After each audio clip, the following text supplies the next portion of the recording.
Hello dear students, class 8 lesson 13। आपके lesson का नाम है जहाँ पहिया है। इसके लेखक हैं पी साईनाथ। ये जो है एक गांव का इसमें वर्णन किया गया है, जहाँ पर जो महिलाएं हैं उनको कहीं पर भी जाना हो तो किसी न किसी के साथ ही जाना पड़ता है। इसलिए कुछ महिलाओं ने मिलकर आपस में विचार करते हैं कि हम लोगों को साइकिल चलाना सीख लेना चाहिए। जैसे मान लो अगर बस अड्डे पे जाना हुआ या कोई और काम करना हुआ तो उन्हें पैदल जाना पड़ता है या किसी न किसी को उन्हें सहयोग की आवश्यकता पड़ती है। माता वो मतलब पिताजी, भाई या अपने पति, अर्थात बिना किसी की सहायता के वो कहीं पर जा नहीं सकते हैं। तो जो महिलाएं होती हैं वो अपना साइकिल चलाने के विषय में करते हैं और गांव वाले बहुत ज़्यादा उनको परेशान भी करते हैं, तरह तरह की बोलियां भी बोलते हैं। लेकिन यहाँ की जो महिलाएं उन सभी पर ध्यान ना दे करके वो भी साइकिल अपना चलाना सीखती हैं। तो इसी के विषय में हम लोग आज पढ़ेंगे, जिसमें इतने 6 पॉइंट हैं। एक एक पॉइंट का वर्णन किया जाएगा। जैसे पहला पॉइंट है साइकिल चलाना एक सामाजिक आंदोलन। इसमें क्या होता है साइकिल चलाना एक सामाजिक आंदोलन है। सुनने में भले ही कुछ अजीब सा लगे, परंतु पुडुकोट्टई जो है, जो कि एक तमिलनाडु में है, के लिए यह नई बात नहीं है। यहाँ की हजारों नवसाक्षर महिलाओं के लिए यह आम बात हो गई है। यहाँ की ग्रामीण महिलाओं ने अपनी स्वाधीनता, आज़ादी और गतिशीलता की को अभिव्यक्त करने के लिए प्रतीक रूप में साइकिल को चुना है। यहाँ की 10 वर्ष से कम उम्र की महिलाओं को यदि छोड़ दिया जाए तो लगभग 1/4 हिस्से की महिलाओं ने साइकिल चलाना सीख लिया है। अत्यंत गर्व के साथ 70,000 से भी अधिक महिलाओं ने प्रदर्शन एवं प्रतियोगिता जैसे सार्वजनिक कार्यक्रमों में अपने इस कौशल का प्रदर्शन किया। साइकिल चलाना सीखने के लिए वहाँ अनेक प्रशिक्षण शिविर चल रहे हैं। इसके बाद दूसरा पॉइंट देखेंगे, साइकिल चलाने में एक खास आज़ादी। इसमें क्या होता है, पुडुकोट्टई जनपद के ग्रामीण इलाकों के मुस्लिम बहु क्षेत्रों में युवा मुस्लिम लड़कियां साइकिल चलाती दिख जाती हैं। उन्हीं में से एक जमीला नामक युवती ने बताया कि साइकिल चलाना उसका अधिकार है।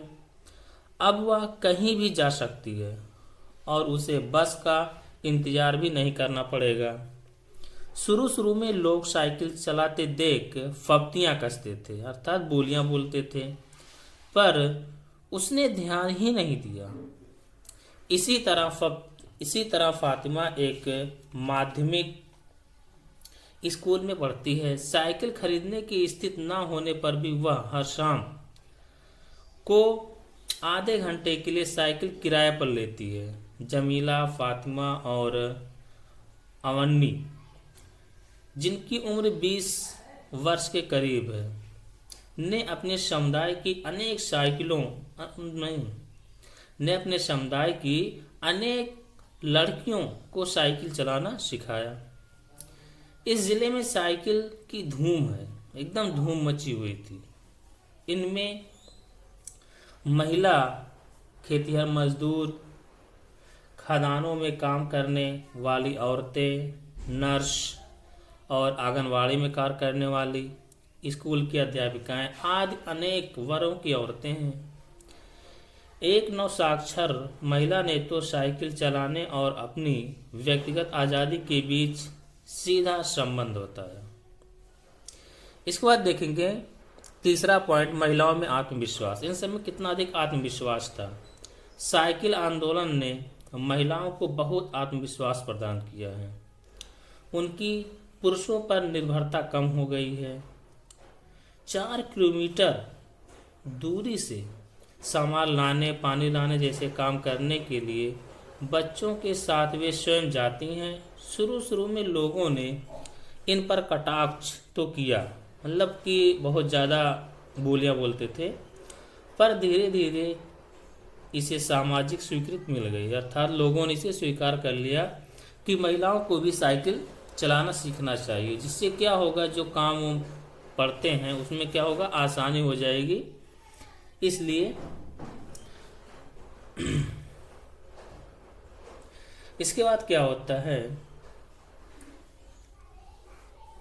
किला कुरुच गांव में साइकिल सीखने वाली महिलाएं रविवार को एकत्र हुई। उन्हें यूं इकट्ठा देखकर कोई भी हैरान हो सकता था। वे पुरुषों के थोपे दायरे से बाहर निकलने लगी। उनके द्वारा गाए गए गीतों में साइकिल चलने को प्रोत्साहन दिया गया। जो महिलाएं साइकिल चलाना सीख चुकी हैं वे नई नई साइकिल सीखने वाली महिलाओं को भरपूर सहयोग देती हैं।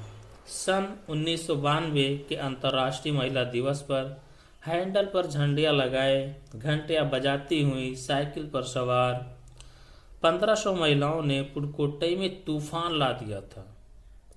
इससे यहाँ रहने वाले लोग हक्का बक्का रह गए थे। नेक्स्ट पॉइंट देखेंगे, साइकिलों की बिक्री में बढ़ोतरी। यहाँ क्या होता है, यहाँ के अकेले डीलर साइकिल, जो डीलर थे साइकिल के, उनका नाम था आर साइकिल्स के मालिक का कहना है कि साल भर में यहाँ साइकिलों की बिक्री बढ़ गई है। ढेर सारी महिलाओं ने लेडीज साइकिल ना मिलने पर वो लोग इंतजार नहीं करते थे, जेंट्स साइकिल ही खरीद लेते थे। उस डीलर ने यह जानकारी अत्यंत सतर्कता के साथ दी। इसका नेक्स्ट पॉइंट देखेंगे, साइकिल चलाना आर्थिक निहितार्थ। इसमें क्या होता है, साइकिल चलाने से इस क्षेत्र में महिलाओं की आय में वृद्धि हुई, अर्थात वो साइकिल चलाने लगी। कोई सब्जी बेचने वाला है, कोई कुछ करने वाला, तो जो सब्जियां बेचने वाले तो पहले जब पैदल जाती थी 1 या 2 गांव में जा पाती थी, लेकिन जब साइकिल चलाना सीख लिए तो वो 4, 5, 6, 7 गांव में जाकर बेचने, जिसके कारण उनकी आर्थिक स्थिति क्या होती है, बढ़ जाती है। तो इसमें क्या होता है, आसपास के गांव में अपने कृषि संबंधी उत्पाद बेच आती हैं।